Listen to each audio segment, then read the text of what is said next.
Hi everyone. Thanks for staying in this room. I know there's a rather interesting title in the other room about turkeys, but we'll try and keep it as interesting as possible. So I'm going to go through the benefits of a lean mindset during construction and commissioning. And I'm going to look at it from a perspective of a case study with Incitec Pivot Limited. So I work for CCI, so Competitive Capabilities International, and we use something called the TRACK program, which is an integrated improvement solution. So Ian often utilises this as well, so Ian, who you just heard from. And one of our key clients is Incitec Pivot Limited. So we did a really big case study with them last year. We've been working with them for over 8 years, but I'm going to focus on a particular story which tells the benefits of using lean tools during construction and commissioning.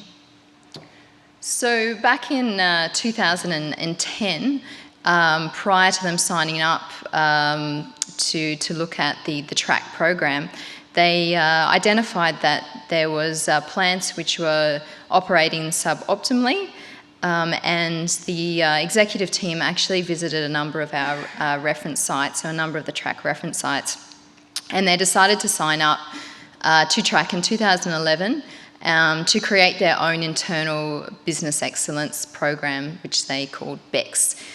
And around this time also there was increasing demand, or there continues to be global demand for ammonia.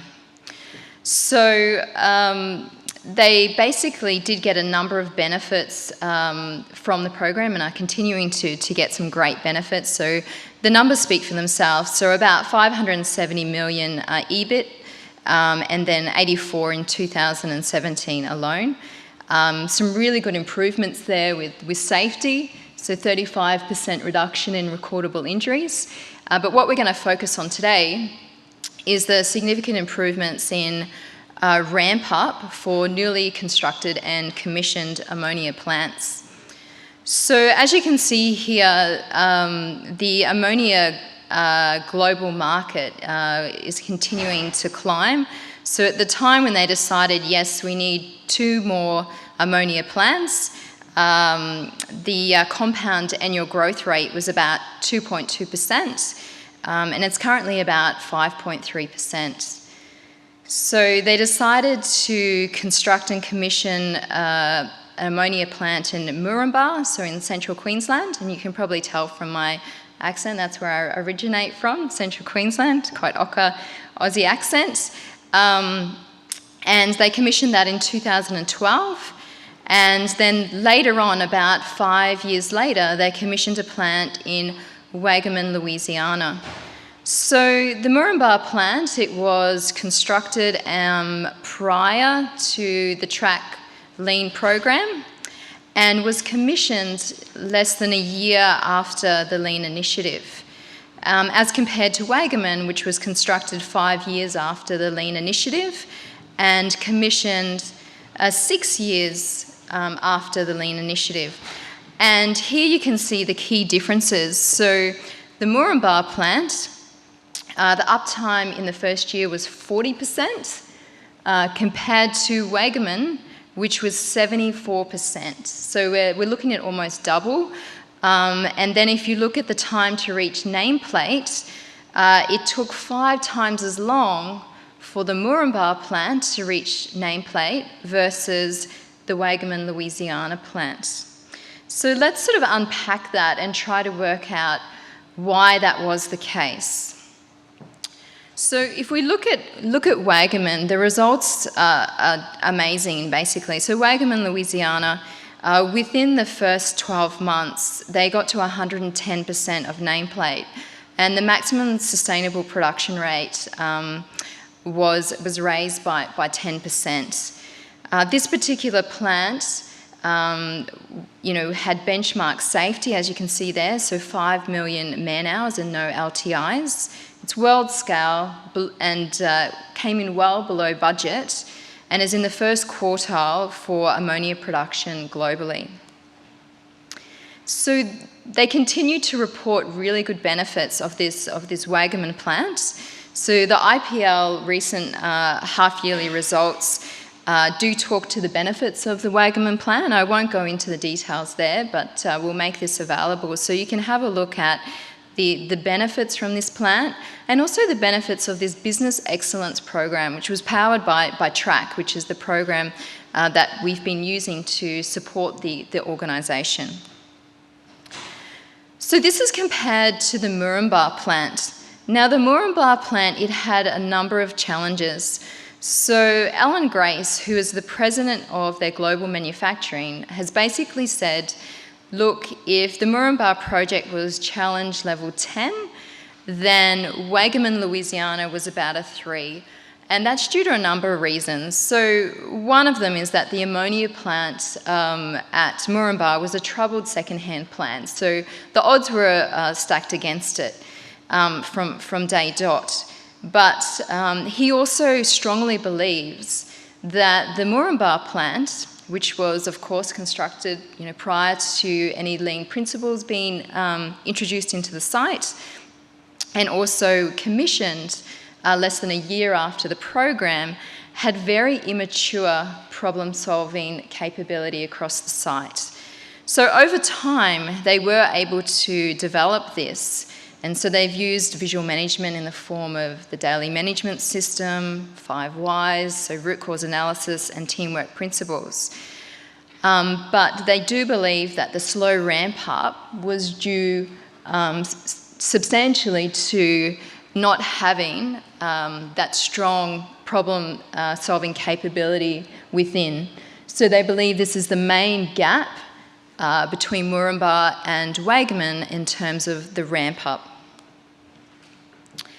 So Peter Haverkamp, who actually helped pull a number of these figures together for this presentation, he's the VP Global Risk and Process Improvement person at IPL, acknowledges that Moranbah was a massive challenge, and the BEX program helped them to achieve the outcome of now getting Moranbah to a point where it is quite productive. But it did take some time, so they had to invest in building problem-solving capability across the site to spread the load. So initially it was just a group of engineers, and so the ramp-up was really quite slow, and this enabled them to prioritise the efforts. Peter Henderson, who's also the Moranbah site manager, has a really big focus on leading and managing change and the lean teamwork principles. So he made a decision quite early on, after the first year when the ramp-up was quite slow, that we're not going to firefight anymore. They were basically going to make sure they did a thorough root cause analysis whenever the plant went down. So there was a rule on site that it wasn't about getting the plant up and running as fast as they could. They needed to find the actual root cause so that issue did not reoccur. So they're now in a position where the plant, and it's ammonia plant, and for those who have worked in the ammonia industry, it's quite a big deal when an ammonia plant trips. This is something that used to happen monthly. It is now 2+ years with no tripping. And this particular plant, the uptime, as you can see here, has improved from 40% in year 1 to 88% in year 3. So, in summary, the comparisons between the ramp-up performance of the Moranbah and the Louisiana manufacturing facilities really do speak for themselves, and they demonstrate the benefits of applying a BEX or TRACK lean mindset in the construction and commissioning phases. So I've put some figures up there just to remind us of those key differences, 40% versus 74%, and then 5 times as long to ramp up to nameplate. So this Moranbah plant, commissioned in July 2012, it happened less than a year after the BEX initiative with the lean tools embedded, versus Waggaman, which was commissioned 5 years after, thus benefiting from a really solid BEX track lean mindset that was applied to the commissioning process. So there is a massive case study that I spent a large part of last year working on for Intertech Pivot Limited. So over 75 employees were interviewed for up to 2 hours each. So these employees were from Australia, but also globally, a number from North America. And this is available for everyone to access on our website. So I've provided a link in the actual presentation, but also feel free to contact me if you have any questions.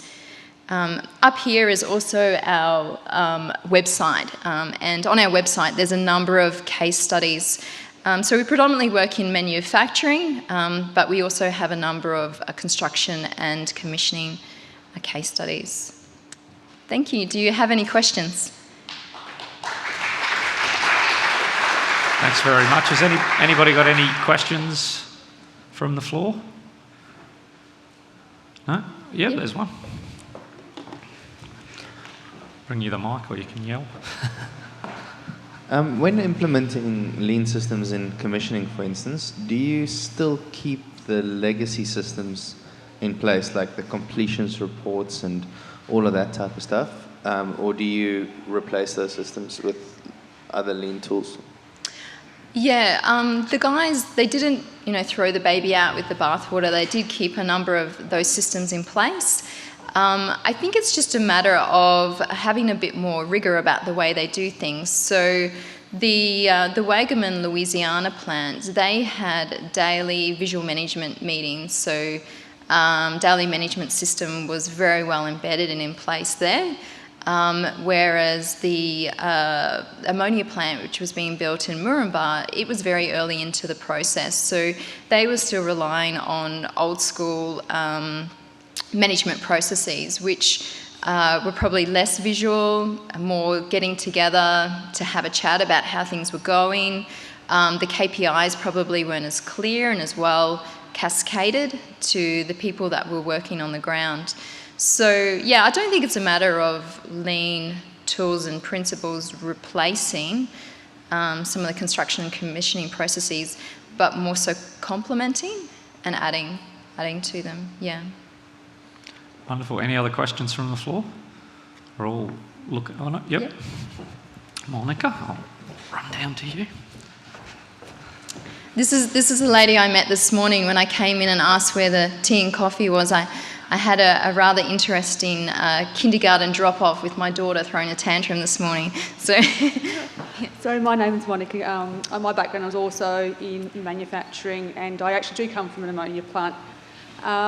I'm interested in terms of you mentioned there was an increase in plant capacity, and was there a difference in plant technology between the two plants? Oh yeah, definitely, and that has to be recognised as well. So the Waggaman, Louisiana plant was a brand new plant with the latest technology, whereas the Moranbah plant was a inherited plant that had been purchased prior to the acquisition with IPL and DNAP or Dino, and essentially the odds were stacked against the Moranbah plant. But that said, and if you remove that variable, the executives are still very much of the opinion that it was the lack of having lean mindset and problem-solving capabilities within the plant that really impacted the slow ramp-up. Yeah. Wonderful. Thank you very much. If everybody could thank Selena.